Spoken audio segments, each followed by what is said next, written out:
ৰাজ্যত ভয়াবহ হৈছে বান পৰিস্থিতি উজনিৰ পৰা নামনিলৈ বানে লৈছে কালৰূপ ৰাজ্যৰ কেইবাখনো জিলাৰ 6 শতাধিক গাঁও এতিয়া বানৰ কবলতে আছে ভয়াবহ হাৰত বৃদ্ধি পাইছে দিখৌৰ জলস্তৰ বিপদসীমাৰ বহু ওপৰেৰে বৈছে নদীখনৰ পানী আৰু কেৱল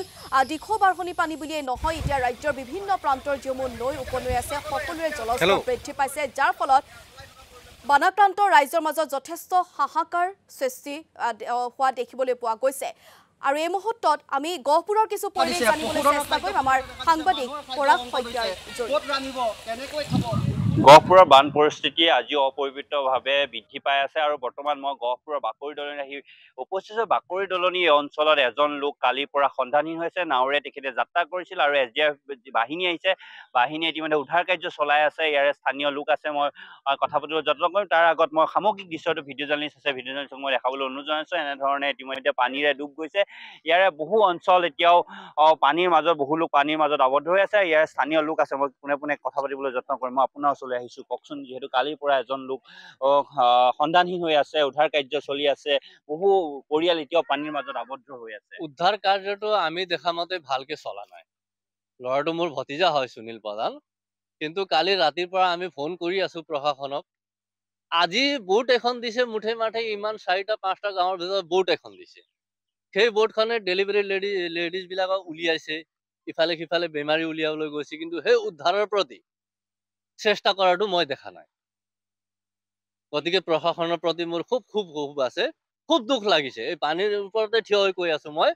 খুব দুখ লাগিছে ইয়াতকে দুখ লাগিবলগীয়া কথাই নাই আৰু কিমান কম কাক কম আমি কাৰ ওচৰত যাম আজিলৈকে বিধায়কজনেও একো খবৰ লোৱা নাই মোৰ মতে দেই আমি ৰাতিপুৱা 5টা বজাৰ পৰা ইয়াতে আছো এতিয়া কেইটা বাজি গ'ল করিবন 9টা 9:30 মান বাজি গ'ল এখন বোট দিছে মুঠে মাঠে তেতিয়া এইখন বোটে কৰিব কি আমাৰ পুনৰবাৰ ভিডিঅ' জাৰ্নেলিষ্ট দেখাবলৈ অনুৰোধ জনাইছোঁ এনেদৰে ইতিমধ্যে গাঁৱৰ যিসমূহ ভিতৰৰ অঞ্চল সেই গোটেই অঞ্চলসমূহৰ যিসমূহ বাসগৃহ সেই বাসগৃহসমূহ ইতিমধ্যে পানীৰ তলত আছে বহু লোক ইতিমধ্যে পানীৰ মাজত আবদ্ধ হৈ আছে সত্য ওলোৱা নাই আৰু লোক আছে কেনেধৰণৰ অসুবিধাৰ সন্মুখীন হৈ আছে আপোনালোকে পানী হোৱাৰ কাৰণে বহুত অসুবিধা হৈছে এজন আমাৰ সন্ধানহীন হৈ আছে এতিয়ালৈকে উদ্ধাৰ কৰিব পৰা নাই কালি এছডিআৰ আহিছিলে কিন্তু এতিয়ালৈকে সংসত্ব উলিয়াব পৰা নাই এই জলমগ্ন অঞ্চলটোত বহুত ক্ষয়ক্ষতি হৈছে কঠীয়াবিলাক মাৰিছে পানীয়ে খেতিয়কৰ বৰ বিপৰ্যয় হৈছে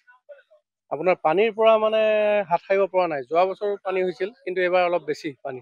কোন জেগাত পানী এতিয়া প্লাবিত কৰি আছে আমাৰ ডাঠকলা নলনী ডুবা বিলতীয়া বালিজান গোটেই অঞ্চলটোৱে প্লাবিত হৈ আছে আপোনাৰ পানীৰ কাৰণে মানুহৰ বহুত অসুবিধা হৈছে আপোনাৰ জীৱ জন্তুবিলাক এতিয়া ৰাস্তাত ৰাখিবলগীয়া হৈছে ঘাঁহৰ অসুবিধা হৈছে আপোনাৰ প্ৰশাসনে যদি জীৱ জন্তু মানে গৰু গাই এইবিলাকক যদি কিবা আহাৰৰ ব্যৱস্থা কৰে আমি যেনেদৰে যাৱতীয় ব্যৱস্থা কৰিছে নাই এতিয়ালৈকে তেনেধৰণৰ কৰা নাই কালি কিন্তু এছডিআৰ আহিছিলে এছডিআৰ আহি পেলাই আপোনাৰ উদ্ধাৰ কাৰ্যত লাগিছিলে কিন্তু সন্ধিয়া হৈ গ'ল তাৰ বাবে উদ্ধাৰ কৰিব পৰা নাই মই পুনৰবাৰ ভিডিঅ' জাৰ্নেলিষ্ট দেখাবলৈ অনুৰোধ জনাইছোঁ ইতিমধ্যে এনেদৰে বহু এলেকা পানীত প্লাবিত হৈ আছে কিন্তু ব্ৰহ্মপুত্ৰৰ যি জলস্তৰ বৰ্তমানেও কিন্তু বাঢ়ি আছে গহপুৰৰ পৰিৱেশ আমি আমাৰ সাংবাদিকৰ জৰিয়তে দেখুৱালো গতিকে কেৱল গহপুৰ বুলিয়ে নহয় উল্লেখ কৰিছে যে ৰাজ্যৰ প্ৰায় 6 শতাধিক গাঁও বানপানীৰ কবলত পৰিছে আৰু এনেদৰে প্ৰায় প্ৰতিটো প্ৰান্ততেই যি য'ত বানপানী হৈছে তাত বানাক্ৰান্তৰ মাজত এই হাহাকাৰপূৰ্ণ পৰিৱেশৰ সৃষ্টি হৈছে